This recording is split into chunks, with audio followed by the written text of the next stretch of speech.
দেশৰ সকলো বিজেপি কাৰ্যকৰ্তাকে নিৰ্বাচনৰ সন্মুখত অহা দিনকেইটাৰ বাবে দায়িত্ব নিৰ্ধাৰণ কৰি দিলে প্ৰধানমন্ত্ৰী নৰেন্দ্ৰ মোদীয়ে।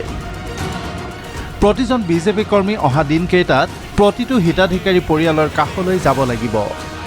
आने वाले 100 दिनों तक बीजेपी के हर कार्यकर्ता को अपने लिए नए लक्ष्य बनाने होंगे, उन्हें प्राप्त करना होगा।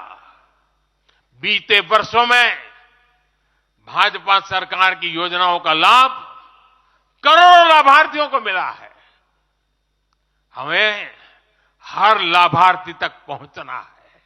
हर लाभार्थी के पास जाइए, उनको कहना कि प्रधान सेवक नरेंद्र मोदी ने उन्हें प्रणाम कहा है।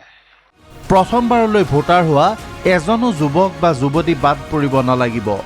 প্ৰতিজনকে বিজেপি কৰ্মীয়ে জনাব লাগিব বিজেপি চৰকাৰৰ বিগত 10 বছৰৰ সফলতা আৰু অহা 5 বছৰৰ পৰিকল্পনা। किसी भी बूथ में एक भी फर्स्ट टाइम वोटर ऐसा ना हो जिस तक बीजेपी का कार्यकर्ता पहुंचा ना हो। आपको उन्हें पिछले 10 वर्षों के काम और आने वाले 5 वर्षों के प्लान इसके विषय में जरूर बताना है। নতুন দিল্লীত অনুষ্ঠিত বিজেপিৰ ৰাষ্ট্ৰীয় অভিৱৰ্তনত ভাষণ দি প্ৰধানমন্ত্ৰীয়ে ক'লে বিজেপি পুনৰ ক্ষমতালৈ অহাটো নিশ্চিত। বিদেশী ৰাষ্ট্ৰসমূহ সেই কথাত পতিয়ন গৈছে। आप जानकर के हैरान होंगे, अभी तो चुनाव बाकी है, लेकिन मेरे पास जुलाई, अगस्त, सितंबर के डेट पड़े हुए निमंत्रण दे करके। इसका अर्थ क्या है?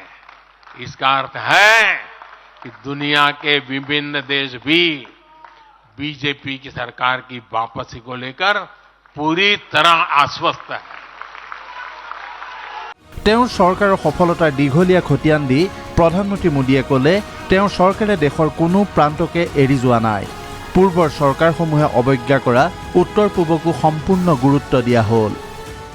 हर क्षेत्र के विकास पर हमारा पूरा फोकस है। नॉर्थ ईस्ट का उदाहरण आपके सामने है। पहले की सरकारों में नॉर्थ ईस्ट को पूरी तरह अनदेखा कर दिया गया, क्योंकि पार्लियामेंट की सीटें कम है, उनका इंटरेस्ट ही नहीं था।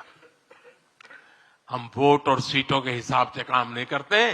मेरे लिए तो मेरे देश का हर कोना समृद्ध हो, विकसित हो, ये हमारा भाव है।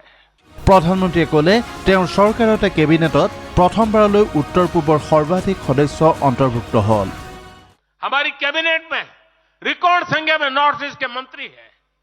नागालैंड से पहली बार एक महिला राज्यसभा में सांसद बन गई है। हमें गर्व है कि हमने पहली बार त्रिपुरा के व्यक्ति को काउंसिल ऑफ मिनिस्टर्स के अंदर स्थान दिया है। पहली बार हमारी सरकार में अरुणाचल प्रदेश को कैबिनेट मिनिस्टर मिला है। নিজৰ ভাষণত কংগ্ৰেছ দলক কঠোৰ ভাষাৰে সমালোচনা কৰিলে প্ৰধানমন্ত্ৰীয়ে। हमने अपनी राजनीतिक व्यवस्था को नए और आधुनिक विचारों के लिए खुला रखा है। आजादी के बाद वर्षों तक जिन्होंने हमारे देश पर शासन किया, उन्होंने एक व्यवस्था बना दी थी। उस व्यवस्था में कुछ बड़े परिवारों के लोगों को ही सत्ता के केंद्र में रहे, उनके आसपास रहने वाले लोगों को ही राजनीतिक ताकत मिलती रही। মোদীয়ে ক'লে আগৰ চৰকাৰসমূহে অৱজ্ঞা কৰি যোৱা পশ্চিম এছিয়াত দেশৰ স্থিতি এতিয়া আটাইতকৈ শক্তিশালী। आज पश्चिमी एशिया के देशों से हमारे संबंध अब तक की सबसे मजबूत स्थिति में है। कांग्रेस की सरकारें पूरे वेस्ट एशिया को सिर्फ पाकिस्तान के संदर्भ में देखा करती थी। उन्हें भारतीयों की शक्ति और उनके विश्वास पर भरोसा ही नहीं था। लेकिन आज भारत इस क्षेत्र से संबंधों का नया अध्याय लिख रहा है। অনুষ্ঠানতে বিজেপিয়ে আনুষ্ঠানিকভাৱে সিদ্ধান্ত ল'লে সমাগত নিৰ্বাচনৰ বাবে বিজেপিৰ শ্লোগান হ'ব ফিৰ একবাৰ মোদী চৰকাৰ। फिर एक बार मोदी सरकार, यही सूत्र अधिकृत रहेगा, यही नारा अधिकृत रहेगा। यही नारे को बूथ तक पहुंचाना है। एक बार फिर मोदी सरकार। ध्यान में आ गया?